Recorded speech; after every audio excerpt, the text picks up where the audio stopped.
Some running backs have a few great seasons and seem to be forgotten to time, so let's take a look back at 3 of these players and remember their short but impressive peaks. Priest Holmes started his career with the Baltimore Ravens after going undrafted and was mostly a backup, with the exception of one breakout year in 1998 where he rushed for 1,008 yards to go along with 7 touchdowns. He was quickly replaced by a young Jamal Lewis, who was a rookie in Holmes' final year with Baltimore.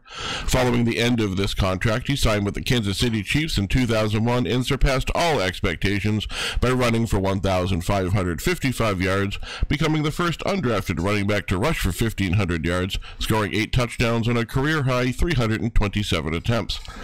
The following year, he one-upped himself by logging 1,615 yards, 21 touchdowns, and winning the AP Offensive Player of the Year. The final year of his peak saw him run for 1,420 yards and a career-high 27 touchdowns. Sadly, the next year would be cut short due to an injury, and the following year he would suffer a spinal injury that would see him miss the entirety of the 2006 season. He would come back in 2007 to play in 4 games and then announce his retirement after re-injuring his neck in a game against the Colts. Ricky Williams had a great 4-year peak that gets forgotten, as he was also part of one of the worst trades in NFL history, where Mike Ditka traded away 8 draft picks, including 2 first-round picks in consecutive drafts, in order to acquire Williams for the New Orleans Saints. He began his ascent during his second season, rushing for an even 1,000 yards in just 10 games played. Following this, during what would be his last season in New Orleans, he rushed for 1,245 yards, had a career high in receptions and yards caught. After the 2001 season, he was traded to the Miami Dolphins for 4 draft picks, including 2 first-rounders again. During the first year with the Dolphins, he exploded through the NFL, rushing for 1,853 yards and 16 touchdowns, only to follow up the next season with 1,372 yards and 10 total touchdowns. After this, Ricky had some issues with substance abuse policy, testing positive for marijuana on 3 separate occasions and declaring his retirement. He would eventually come back and serve his suspension, playing for 4 more years, but would never return to the production that he had early on.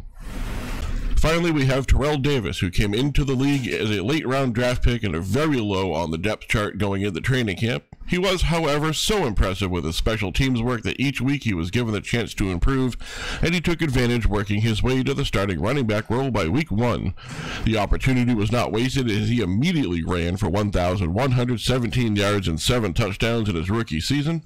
The team offered him a 5-year deal the next year worth $6.8 million, and Davis rewarded them with a 1,538-yard, 13-touchdown season, also winning the AP NFL Offensive Player of the Year, but the best was yet to come.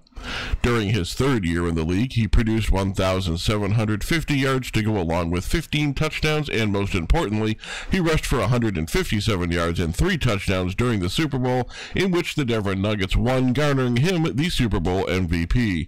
In perhaps his most impressive season, and his last productive one, Davis rushed for 2,008 yards, which was the 3rd highest ever at the time and is now 6th all-time.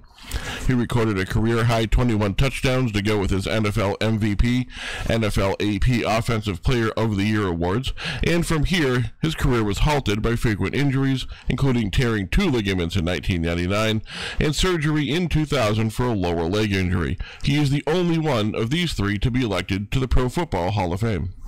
Thank you all very much for watching. If you enjoyed the video, please hit that like button down below. Don't forget to subscribe and leave a comment about what you might want to see in the next video.